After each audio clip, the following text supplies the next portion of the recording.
Hey everybody, it's Darren Starr here, and today I'm going to be deciphering the birth chart of a very beautiful, talented person. Her name is Aaliyah Dana Houghton, and today is her birthday. And not only is it her birthday, but I am a huge super fan of hers. And as you can see, I have her shirt on today with her name and her beautiful picture. And anybody who knows me knows that I am a huge Aaliyah fan. Nobody can say anything negative in front of me about Aaliyah. I am a huge fan of hers.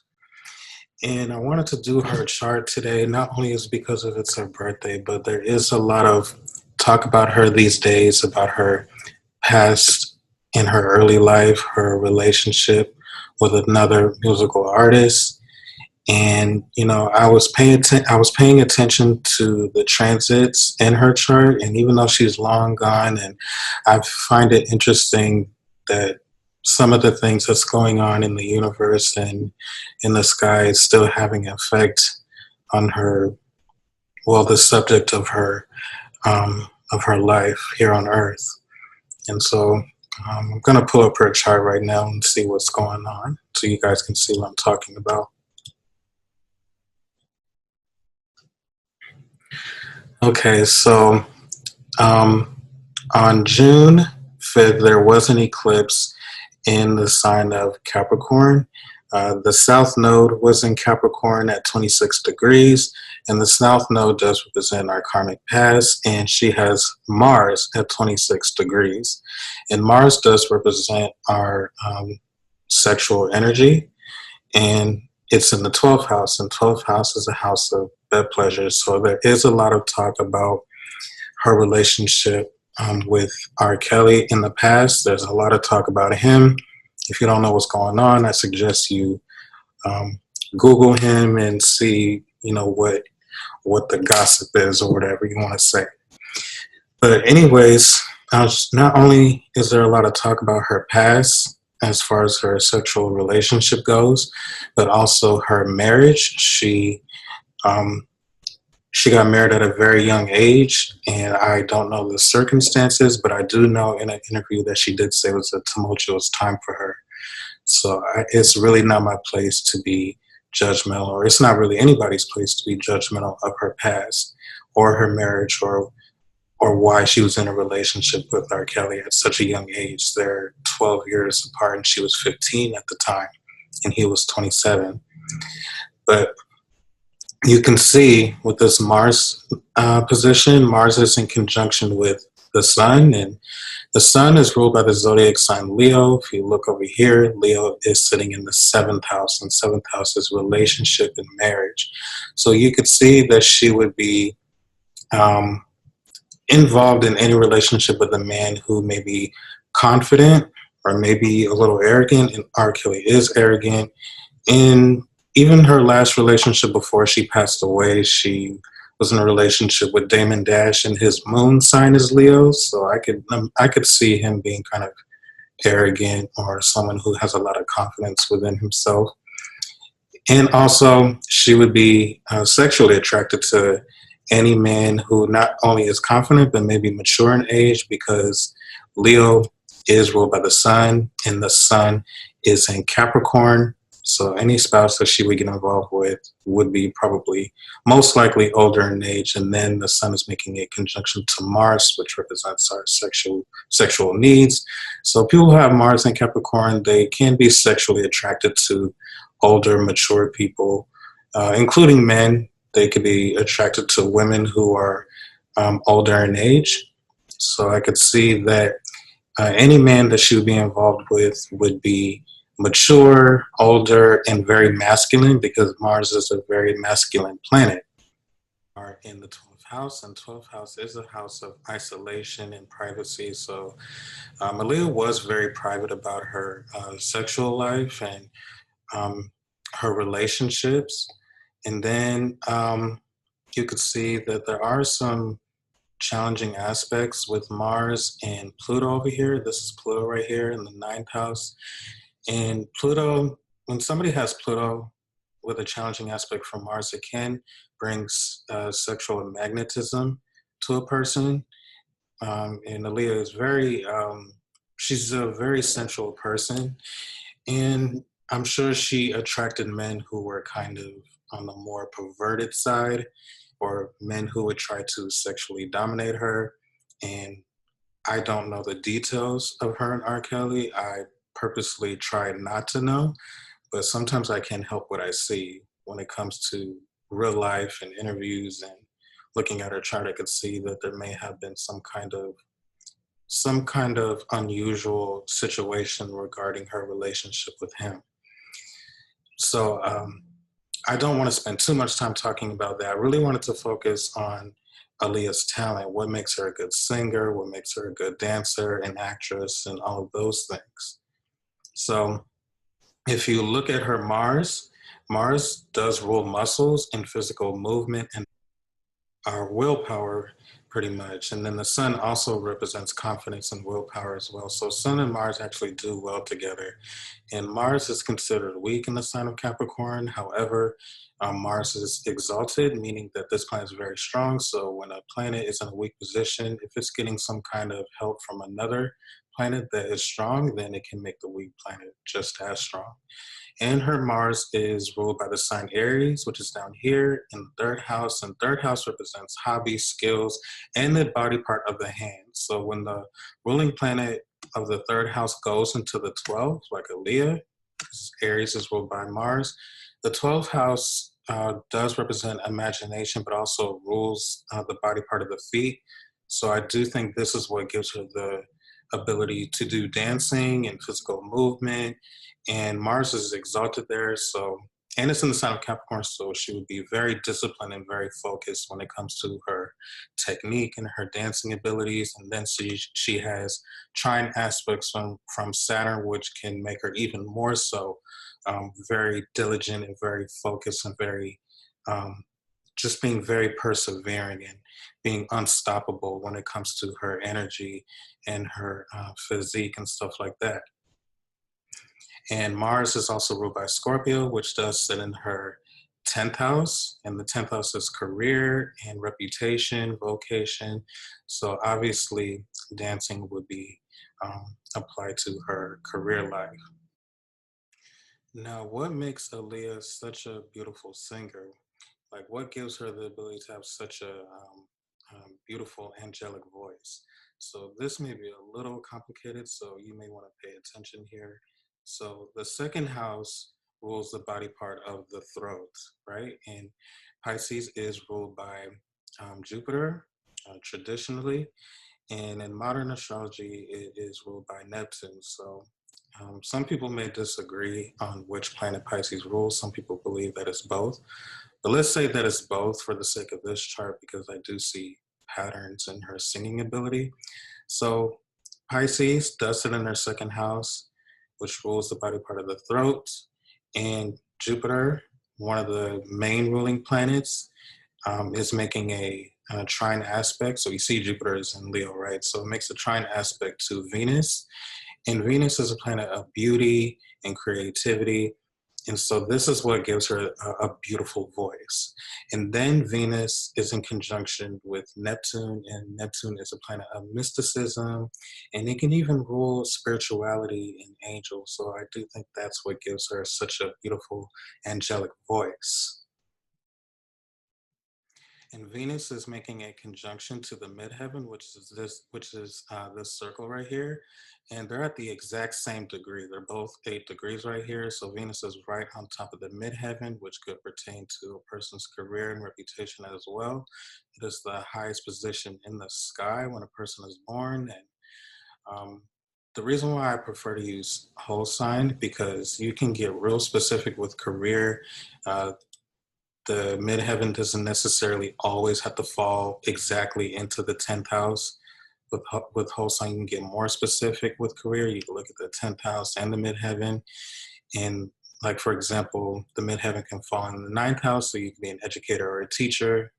Or if it falls in the 8th house, you could be into research or psychology or a healing profession or astrology or something like that.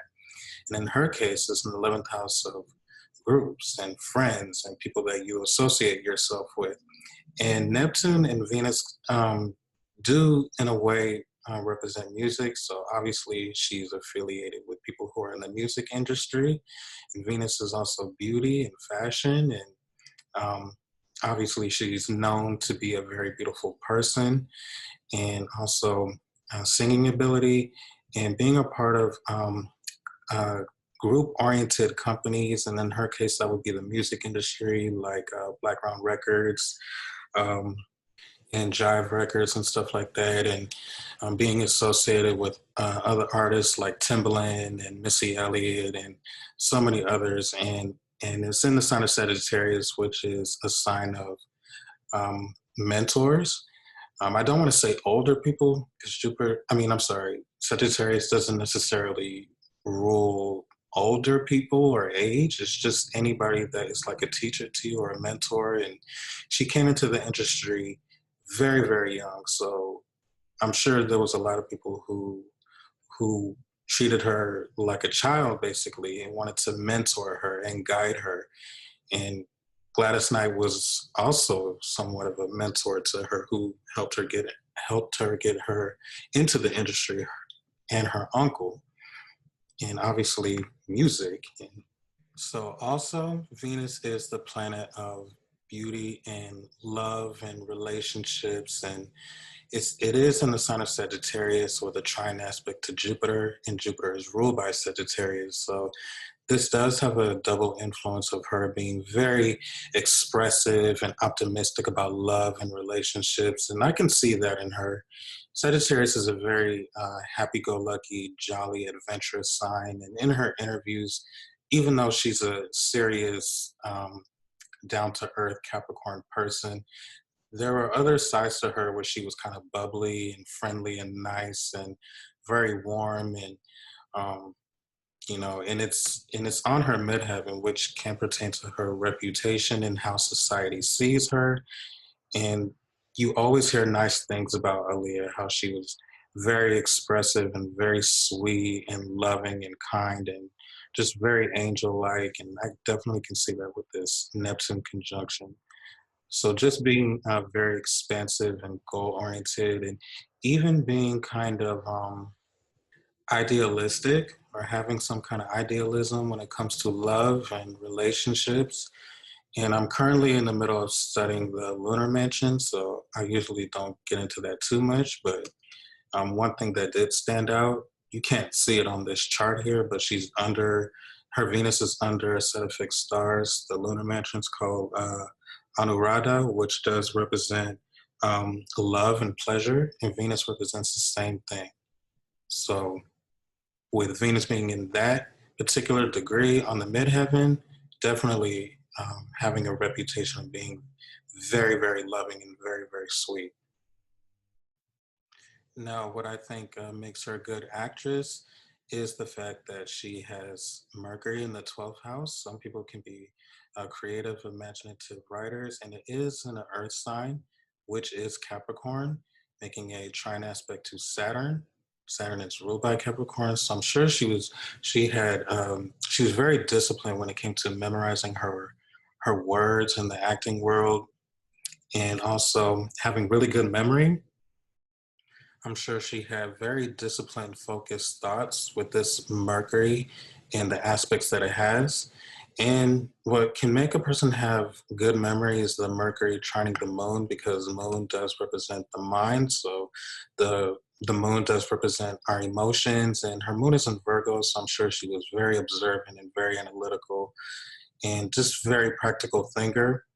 But also, these planets are in mystical, mysterious, imaginative houses. So with that kind of blend, I do think that she had a practical approach when it came to her creativity, and also having good memory, which I think is good for acting. And the 12th house is very similar to the planet Neptune. It's imagination and um, that represent illusions, like film and photos and stuff like that.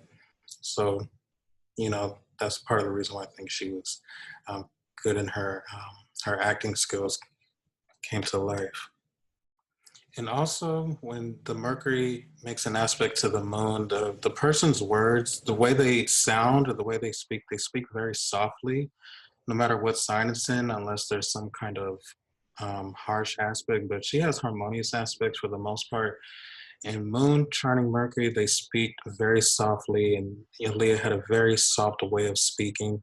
They're really not vulgar with their words, and I never known her to be vulgar or rough or rude or anything like that. Everybody always saw her as somebody who was very sweet person. And even in her interview, she had a very soft spoken way of speaking.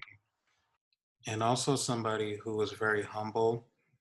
There's lots of indications of her being a humble person. Her Mercury, which represents the intellect and the mind, and Capricorn is a very conservative, humble sign.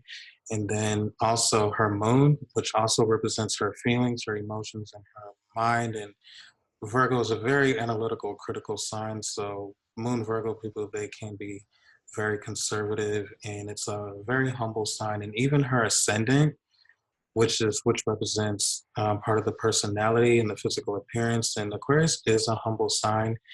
It's very individualistic and independent and kind of aloof and detached and doesn't necessarily want attention like the opposite sign, like Leo would. Leo's very confident, and Aquarius is more aloof and detached, and it's more group oriented and thinking about the other person rather than themselves. But Aquarius is interesting. They're very smart and intelligent, curious, eclectic, and even and because Aquarius is also rebellious, she had a very unique sense of style. And when she first came out in the music world, she wasn't the typical girly girl. She wore baggy clothes and had shades on and had a bandana on. She had a very cool, innovative styles. And Aquarius is very futuristic, so it's all about being unorthodox and doing something that nobody else is doing. And let's see, Aquarius is also ruled by Saturn traditionally. And if you believe in the modern ruling planet, which would be Uranus, so Aquarius is in modern astrology they say Uranus is the ruling planet. In traditional astrology, they say Saturn. So we can consider both. And in her case, I can kind of see where both would make sense because Uranus is in the sign of Scorpio, and Scorpio is one of the most sexual sign there is. Very sexual, very sensual. But then you have the other ruling planet, which is Saturn, and it's in Virgo, which is it's a very prude, conservative sign, and you can see a mixture of both in Aaliyah. She's very beautiful. She's conservative. She's sexy, but Um, she's not vulgar. She's not rambunctious about it. Like she doesn't put too much out there. You can see and feel her sexuality, but she was also not the type of person that would show too much skin of her body. So there was a mixture of sexuality and conservatism at the same time. She was very ladylike. That's how I see Aaliyah, as somebody who's very ladylike, very classy woman. Um, I never heard anything negative about her. And, I just think that she was a beautiful person, very humble person. And another thing when it comes to a person's style is you can look at Venus too, because Venus does represent beauty, fashion, art. And it's in Sagittarius, and Sagittarius can rule foreign things or long distance travel. And her sense of style was so it's kind of like she liked to dress in like foreign clothes, like she had an Egyptian look to her, and she did have an interest in ancient Egypt, I believe. And if you look at her Rahu position, Rahu is a very insatiable, obsessive planet. And the eighth house does represent mystical things or things associated with secrets, the dark side of life, taboo subjects, metaphysics. And she didn't live long enough for us to really notice that, but you can catch it in some of her songs, like especially her last album. Some of her songs were a little bit more darker, and the eighth house is also a house of intimacy. intimacy and sex. So probably, being more explorative with her sexuality, but also conservative about it too, because she has Saturn there.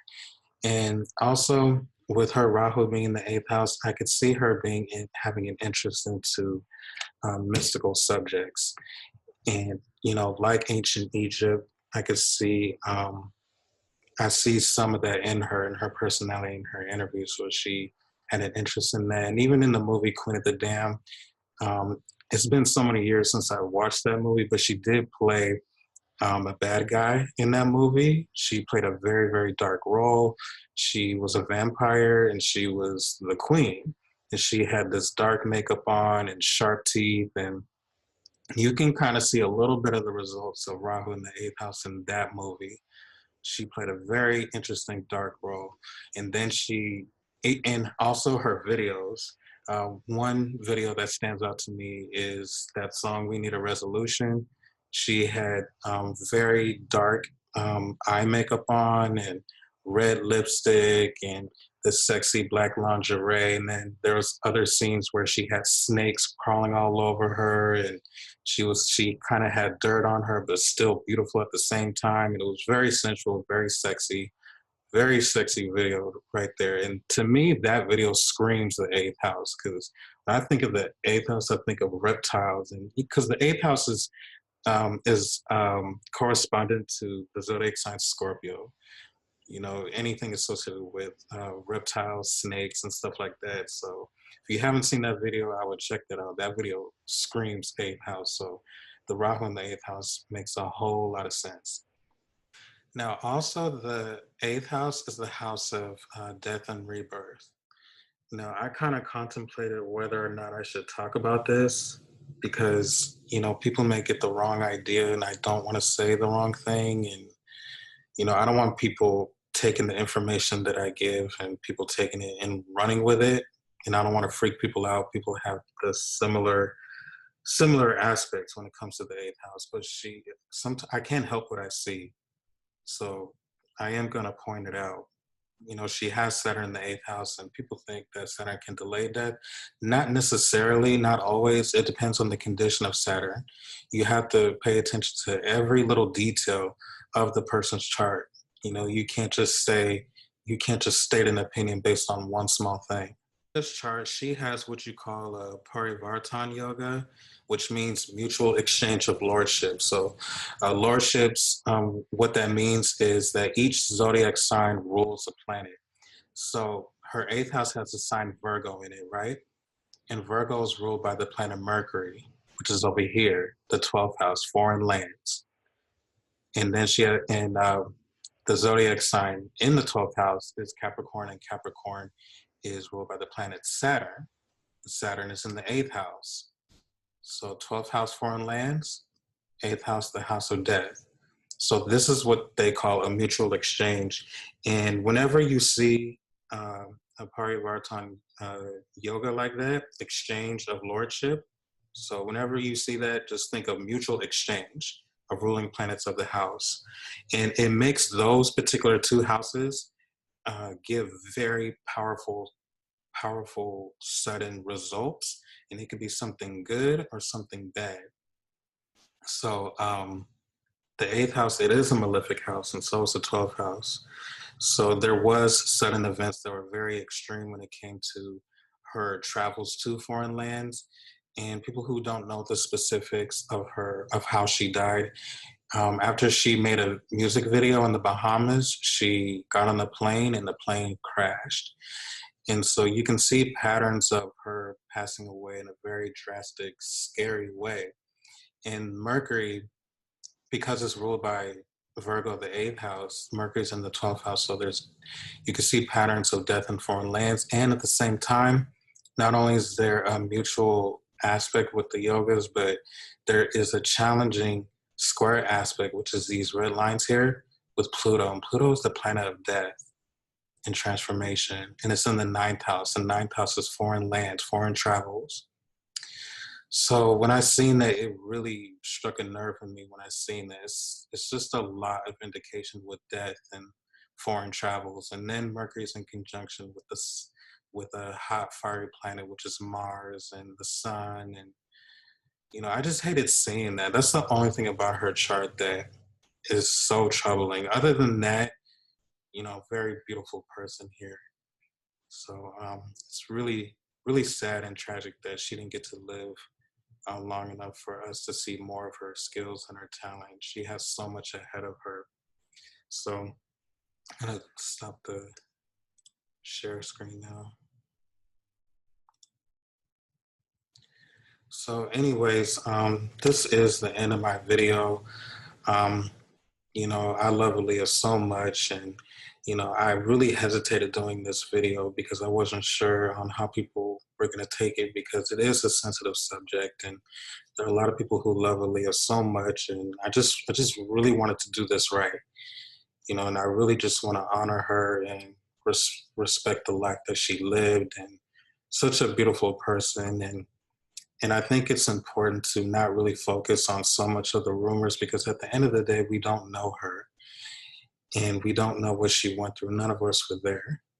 So I think it's best to just remember her as somebody who was an entertainer, a very talented entertainer, and a beautiful, good person. So with that being said, happy birthday, Aaliyah. May your soul continue to rest in peace. Bye.